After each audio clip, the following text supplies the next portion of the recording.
نؤمن به ونتوكل عليه ونعوذ بالله من شرور أنفسنا ومن سيئات أعمالنا من يهده الله فلا مضل له ومن يضلل فلا هادي له وأشهد أن لا إله إلا الله وحده لا شريك له وأشهد أن محمدا عبده ورسوله أما بعد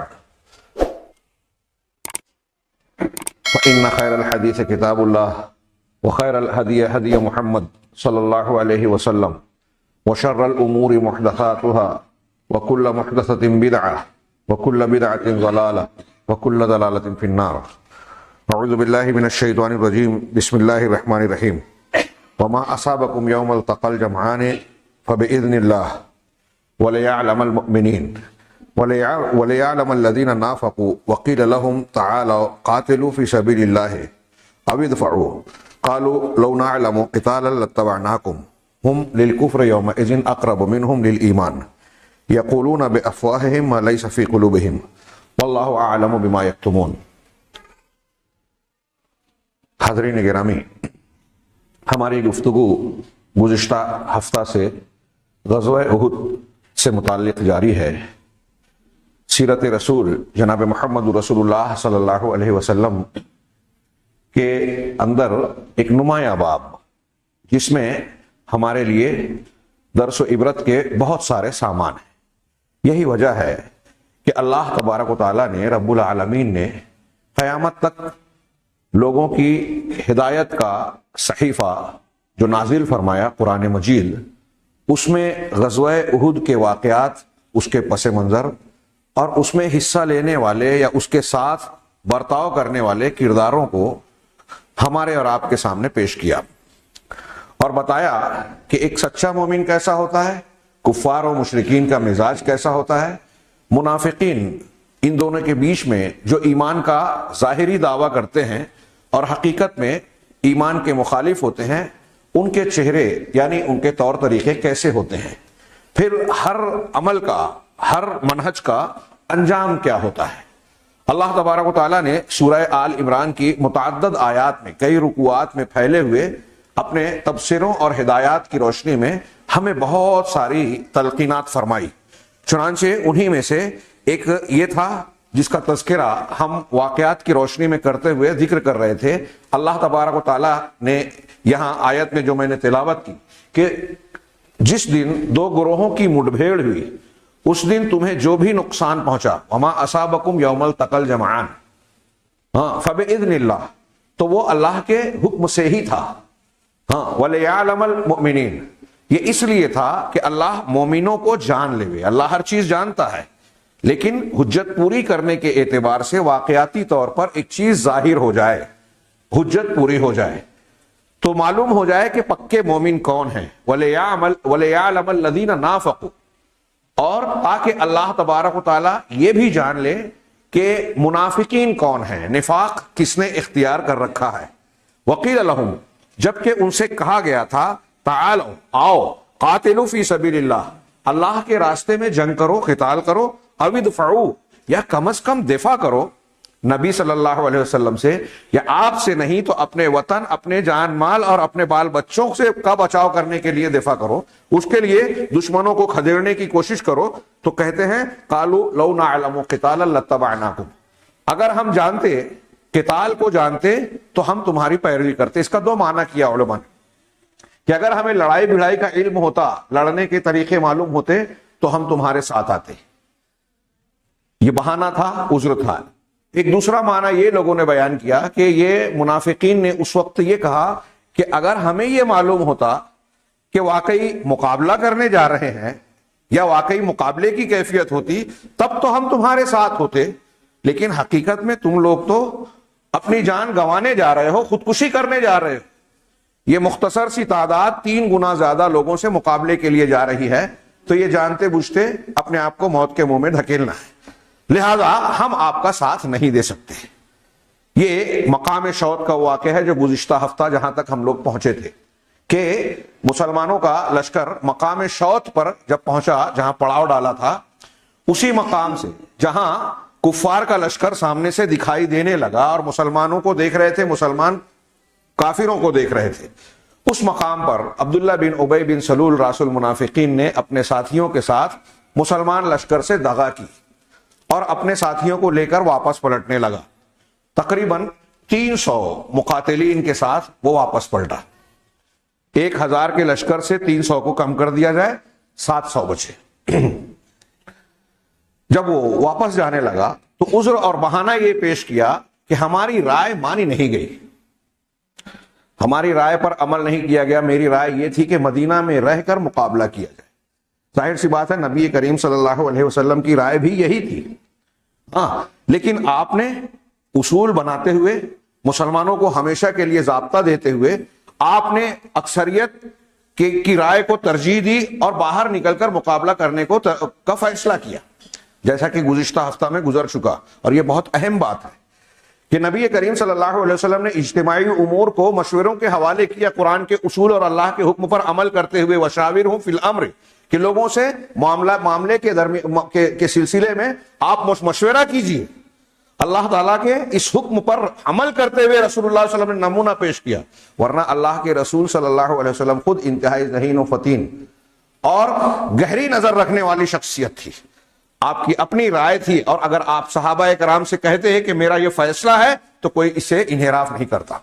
بعد میں جن لوگوں نے باہر نکل کر مقابلہ کرنے کی رائے دی, اپنی رائے واپس لینا بھی چاہی, لیکن آپ نے کہا کہ اب کسی نبی کے لیے درست نہیں ہے کہ جنگی لباس پہننے کے بعد مقابلہ یا فیصلہ ہونے سے پہلے لباس کو اتار دے.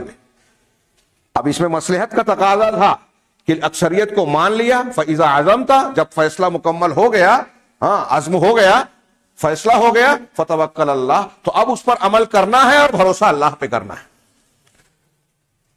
اس وقت اگر اللہ کے نبی جناب محمد رسول اللہ صلی اللہ علیہ وسلم مدینہ میں رہ کر مقابلہ کرنے ہی کو ترجیح دیتے, جبکہ اکثریت کی رائے یہ بن گئی تھی کہ باہر چلے, تو ہو سکتا تھا کہ کچھ لوگوں کے حوصلے اور ہمت ٹوٹتی کہ ہم اندر اس لیے لڑ رہے ہیں کہ مشرکین سے باہر نکل کر جنگ کرنے میں, مقابلہ کرنے میں خوف ہے, خطرہ ہے, اس لیے خوف کے مارے ہم ایسا کر رہے ہیں. اور یہ ایسا مرحلہ تھا کہ یہاں ہمت کو جلا دینا تھی. نبی کریم صلی اللہ علیہ وسلم نے اس پہلو کو ترجیح دی. نکلے عبداللہ بن ابی بن سلول کو, جو موقع کی تلاش میں تھا, مقام شوط سے واپس لوٹ رہا ہے. پچھلے ہفتے میں نے یہ بھی اشارہ کیا کہ یہ طریقہ اور مقام کا انتخاب یہ بتاتا ہے کہ وہ پہلے سے ایک جانے بوجھے منصوبے کے تحت عمل کر رہے تھے. یہود سے اور مشرکین سے اس کی سانٹھ گانٹھ تھی, ورنہ عبداللہ بن ابی بن سلول مدینہ میں بھی رک سکتا تھا کہ مجھے نہیں جانا ہے, جب میں نے رائے دی نہیں مانا تو اب جو ہے میں اس کے ساتھ میں آپ کا ساتھ نہیں دے سکتا اس معاملے میں. لیکن پہلے لشکر کے ساتھ نکلتا ہے, مقام شوط تک جاتا ہے مختلف مرحلوں سے گزر کر, اور پھر اس کے بعد جب لشکر سامنے نظر آ رہا ہے دشمنوں کا, وہاں سے واپسی اختیار کر رہا ہے. اس سے دشمنوں کا حوصلہ بڑھانا بھی مقصود تھا, مسلمانوں کا حوصلہ توڑنا بھی مقصود تھا. یہاں بعض فقہ السیرہ کے لکھنے والے اہل قلم نے بڑے اہم سبق پیش کیے اور کہا کہ اس واقعے کے تناظر میں ہمیں اور آپ کو سبق یہ ملتا ہے کہ دعوت کا کام ہو, دین کے کام ہو, اس میں ہمارے اپنے درمیان, ہماری اپنی صفوں میں منافقین پائے جائیں گے. آج چہرے الگ الگ, رنگ الگ الگ ہو سکتے ہیں. بعض مرتبہ یہ بھی ہو سکتا ہے کہ وہ نفاق, وہ منافق جو ہمارے بیچ میں ہیں, بظاہر وہ عقیدے کے منافق نہ ہو, عمل کے منافق. دونوں میں فرق ہے. عقیدے کا نفاق نفاق اکبر ہے. یہ وہ لوگ ہیں کہ اگر اس نفاق پہ مر گئے تو ان کے بارے میں قرآن نے کہا ان المنافقین فی الدرک الاسفل من النار, منافقین جہنم کے سب سے نچلے طبقے میں ہوں گے. اور عملی نفاق ہم میں سے ہر ایک میں کچھ نہ کچھ پایا جاتا ہے. بات کرے تو جھوٹ بولے, وعدہ کرے تو وعدہ خلافی, لڑائی کرے تو برا بھلا گالی گلوچ کرے, ہاں امانت دی جائے تو امانت میں خیانت, اس کو نفاق کی علامت ہے, اس کو عملی نفاق بھی کہا جاتا ہے. تو ایسے منافقین, اس میں ہم کو سبق ہے, مسلمانوں کی صف میں ہر زمانے میں رہے ہیں اور ہوں گے. اس سے پہلے ہم یہ جان لیں کہ گویا غزوہ احد کے موقع پر یہ جو مرحلہ تھا, مسلمان پہلے ہی سے کم تعداد میں ہیں. 1000 کے مقابلے میں مشرکین مکہ کا جو لشکر تھا 3000 تھا, 3 گنا. اب اس میں سے بھی 1000 میں سے 300 کم ہو رہے ہیں. تو ظاہر سی بات ہے کہ تعداد اور بھی گھٹ رہی ہے. یہ حوصلے کے توڑنے والی بات ہو سکتی تھی, اور خاص طور سے لیکن اس میں اللہ کی حکمت ہے. یہاں یہ پتہ چلتا ہے کہ مسلمانوں کو ابتلا اور آزمائش سے ہر مرحلے میں گزرنا پڑے گا. اغیار کے ساتھ ساتھ اپنے بیچ میں بھی کچھ ایسے لوگ آ سکتے ہیں جو ہماری مخالفت کریں, حوصلہ توڑیں. یہود نے کہا تھا صبح میں ایمان لاؤ شام کو کافر بن جاؤ, اس سے مسلمانوں کا حوصلہ ٹوٹے گا, نئے مسلمان ہونے سے رک جائیں گے. اور بھی بہت سارے ہتھ کنڈے سماجی طور پر. آپ سیرت کی کتابیں دیکھیے, یہ غزوہ احد اور بدر کے درمیان جو واقعات ہوئے, مسلمانوں کو جب قوت مل گئی اور کچھ لوگ مسلمان ہونے لگے تو یہود نے کیا کیا طریقہ اختیار کیا, ہتھ کنڈے استعمال کرے. آج ہم کو اپنے بیچ میں مسلمان استعمال کرتے ہوئے نظر آئیں گے. الرحیق المختوم اردو میں موجود ہے, اسے بھی پڑھ لیجیے, جہاں بنو قینقاع کا واقعہ ہے کہ ان یہودیوں کو نکالا گیا, جس کا پچھلے ہفتے میں نے ذکر کیا تھا. اس سے پہلے یہ بتایا کہ یہود سماجی طور سے بھی بہت سارے ہتھ کنڈے استعمال کر رہے تھے. اگر کوئی آدمی مسلمان ہو جاتا اور اس سے پیسہ لینا باقی ہے, قرض کا لین دین ہے, تو اس پر دباؤ ڈالتے کہ میرا پیسہ جلد دو. یہ ایک قسم کا دباؤ اور ایک قسم کی یعنی ان کو پریشانی میں مبتلا کرنے کی کوشش ہوتی تھی کہ تم نے دین بدل دیا, ہمارا پیسہ فوراً واپس کرو. اور اگر دینا ہوتا, کوئی شخص اسلام قبول کر لیا اور اسے قرض یہودیوں کو لوٹانا ہوتا, مشرکین کو, تو کہتے اب تم نے دین بدل دیا, ہم تم کو پیسے نہیں دیں گے.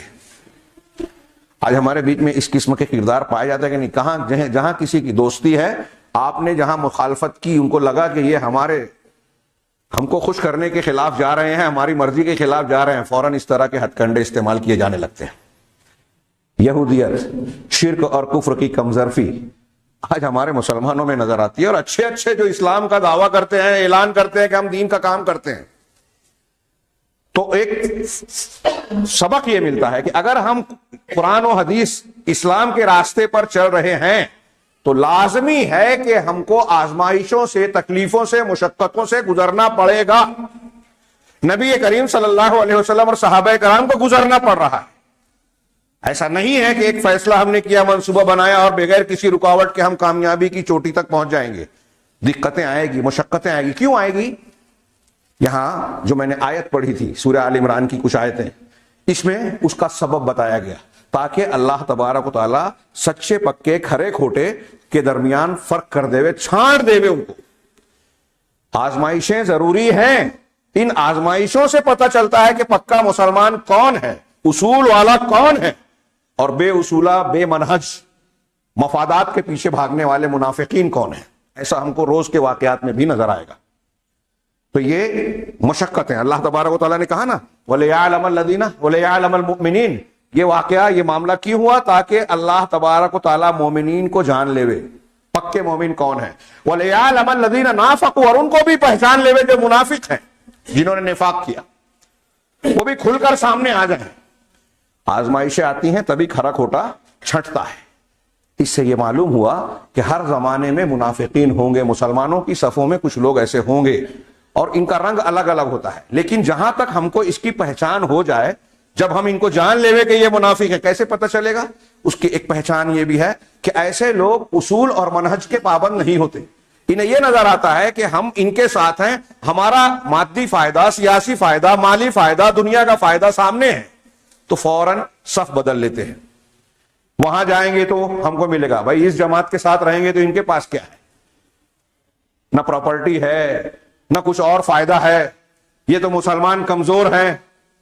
آج ہندوستان بھر میں دیکھیے, بعض لوگوں نے ہندو مذہب چھوڑا, پھولن دیوی اور اس کے رفقا نے تو کہا کہ ہم مسلمان ہوتے, لیکن مسلمان تو خود اپنی مسجد بچا نہیں پائے, ہمارا دفاع کیا کریں گے, لہذا ہم بدھ مت اختیار کرتے ہیں. تو وہ مذہب کو اختیار کر رہے ہیں اصولوں کی بنیاد پر نہیں, فائدے کی بنیاد پر, کہ ہمیں بظاہر یہ فائدہ نظر آ رہا ہے, یہاں جانے میں مشقت ہے, پریشانی ہے, اور یہاں ہم کو امن ملے گا, محفوظ رہ جائیں گے. بظاہر یہی ان کا منہج بن گیا, اصول بن گیا. تو اب جو لوگ اس قسم کے منافقین ہوتے ہیں وہ آپ کے ساتھ میں ہیں, اس بنیاد پر نہیں کہ آپ سچے ہیں, آپ اچھے ہیں, آپ قرآن و حدیث کے مطابق صحیح راستے پر ہیں. ان کے یہاں یہ منہج نہیں ہوتا. ایسے لوگ آج ہمارے یہاں بہت نظر آئیں گے. اصول پسند نہیں ہے, جدھر پلڑا بھاری دیکھا ادھر چلے گئے, کیونکہ پلڑا بھاری ہے تو مطلب فائدہ وہاں ہے. ان کا ساتھ دینے میں نقصان ہے, مشقت ہے, آزمائش ہے, چاہے یہاں اصول ہے, سچائی ہے, اچھائی ہے. تو منافقین سچے اور اچھوں کا ساتھ نہیں دیتے, طاقت کا ساتھ دیتے ہیں.